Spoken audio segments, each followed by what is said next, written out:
C'est ici, à la frontière algéro-tunisienne, que l'histoire a acté un des crimes de la colonisation française.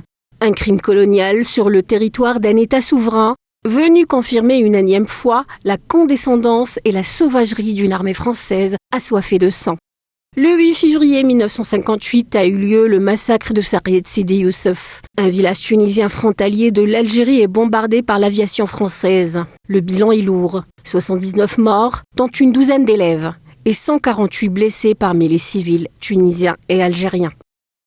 Une expédition punitive criminelle contre les Tunisiens pour leur soutien à la résistance algérienne et pour mettre fin aux actions de cette dernière dans la région. Plus de 25 avions de guerre sont mobilisés. À 11h du matin, commence alors l'attaque sanglante de l'armée française. Première cible, un marché très fréquenté par les villageois à une heure de grande affluence.